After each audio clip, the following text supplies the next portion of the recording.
Hey everyone, Levi Keller here, back on YouTube, excited to be back. I got a little bit distracted by a very pretty girl and ended up getting married. Pow!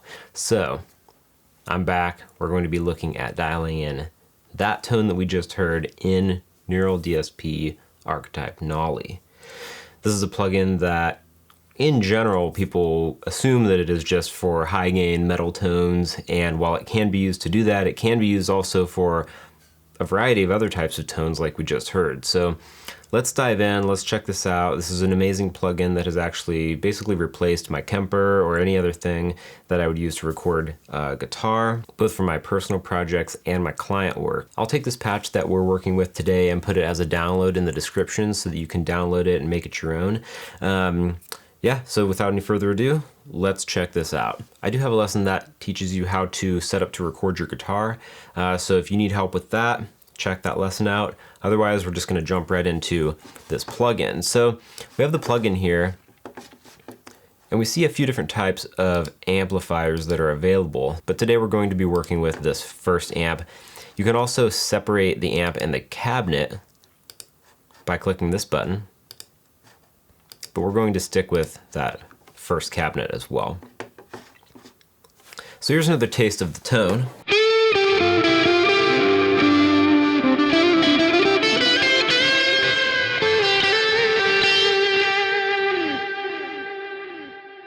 And so for that, I have my Kiesel Vader with the lithium pickups, and we're going straight into the front of my Apollo interface. What we're gonna wanna do is have our preamp at a normal level. We don't want it to be clipping. We want maybe about 75% level on this input meter here. That'll be a good starting point for the beginning of this guitar patch. So let's turn off all of our reverb, delay, EQ, and all of that. And we're gonna start from scratch. So the first thing we wanna come to is the amplifier. And I have basically dialed in here a simple EQ curve. The gain is at about 12 o'clock, and the master and level are both also at about 12 o'clock. Pretty much just leave those there, and this is what it's gonna sound like. Now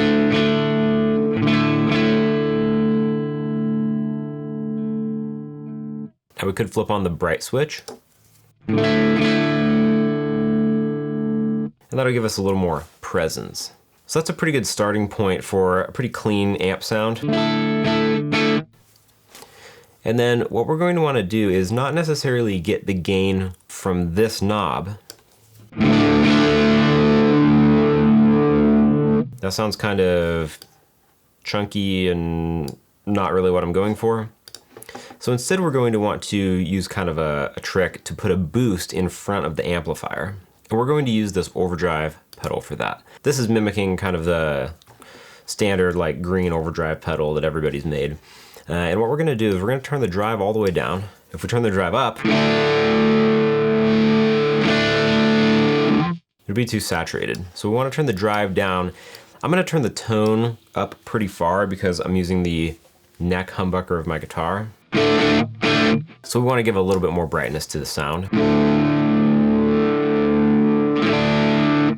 And then the main thing here is that we're going to want to smack the front of this amp pretty hard with some level.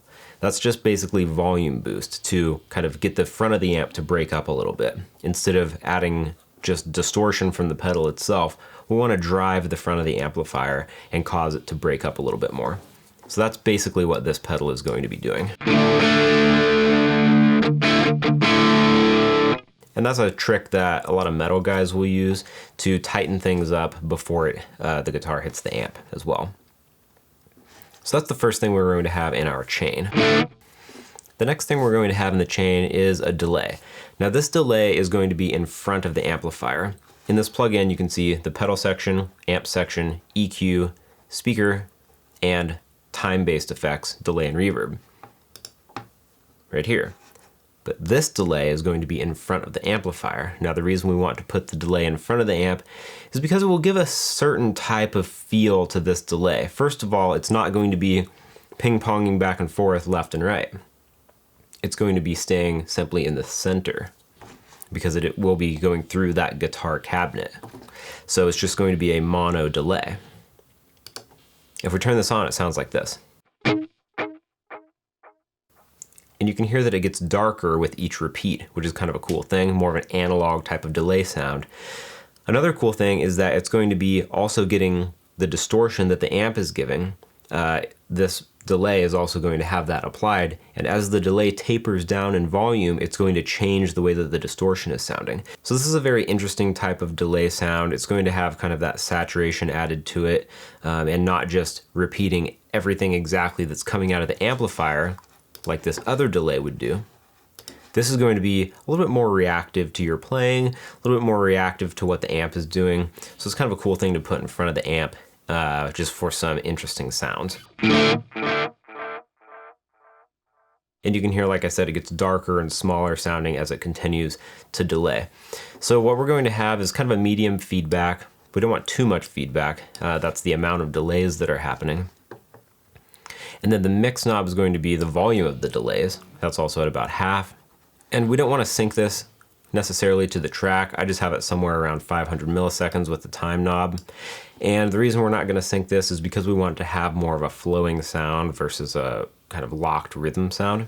So this is how I'm going to set up this delay pedal.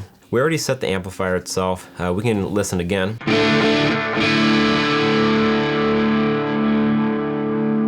And we can turn off the bright switch.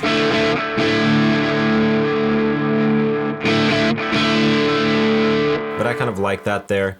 We could also fiddle around with the middle knob. These are the kind of mid-range frequencies. And you may or may not want to scoop them out or add a little bit more, depending on the tone you're going for and what your guitar is going to be giving to it. But the treble and bass, I would recommend removing a little bit of bass here, and maybe just a little treble boost there as well for a little bit more high end. But this middle knob is going to be basically, you know, what you might want to change to get a bit of a different sound to this.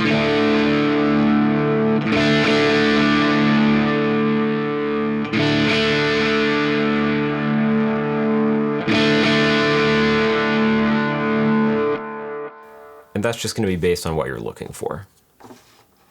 So the next thing we're going to go to is this EQ. Now this is a graphic EQ, is what it's called. And basically what it is a bunch of wide bands that you just boost or cut. So it's nothing super intricate, but it's going to be more of an overall flavor, tone shaping type of EQ. So we can turn it on.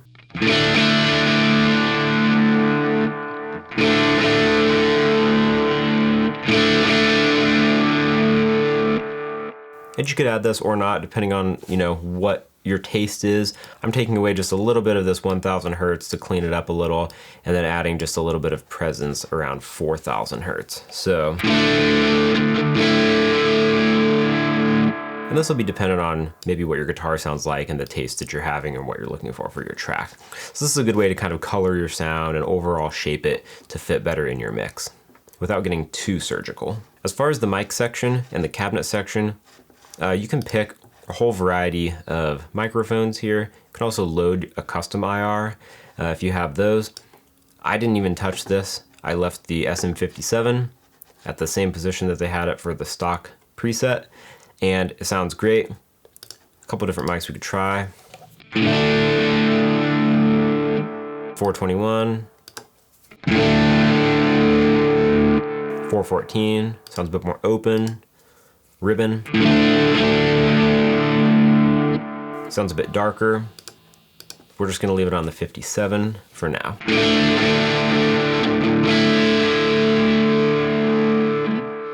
So moving to the last section of this plugin, it's the time-based effects. Now we already have a delay at the beginning of the amp. Now we're going to add one at the end. The difference between these two, like I said before, is that the delay at the beginning of the amp is going to be in mono. It's going to be kind of colored a little bit differently because it's going through the amplifier.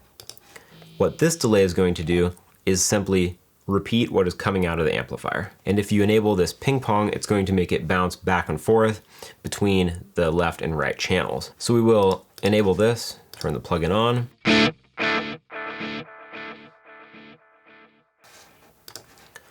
So let's turn off this front end delay so that we can hear exactly what this delay is doing. So here we go. So it's literally just bouncing back and forth between the left and right channels. That's going to give your guitar a pretty wide sound. So let's turn this delay back on and see what it sounds like.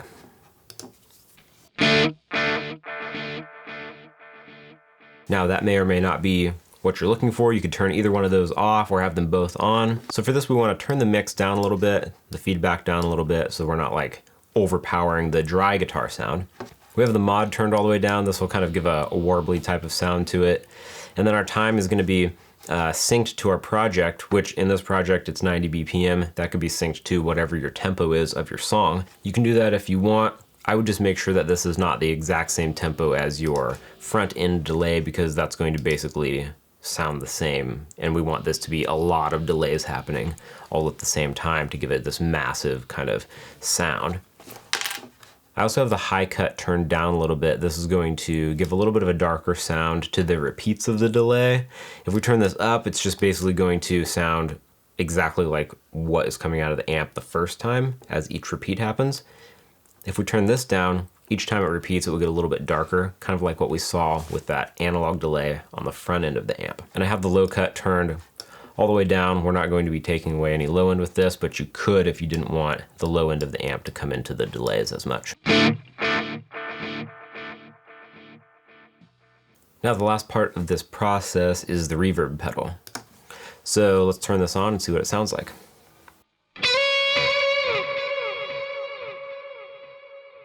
With it off. With it on.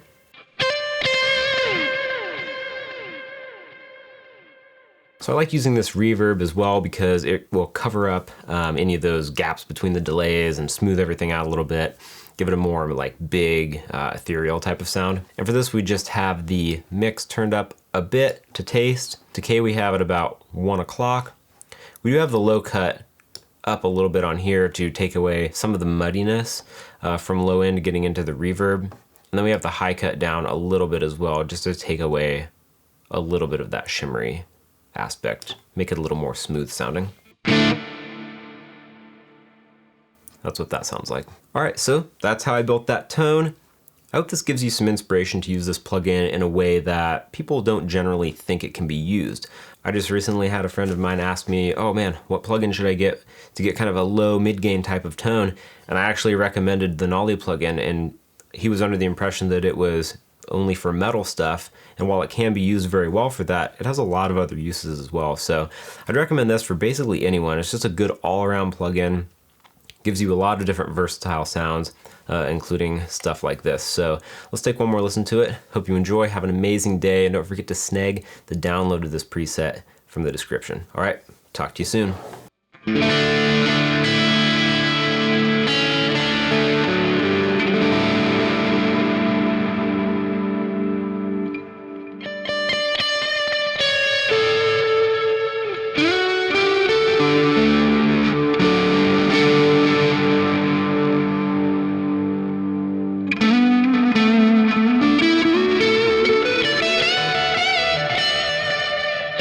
you.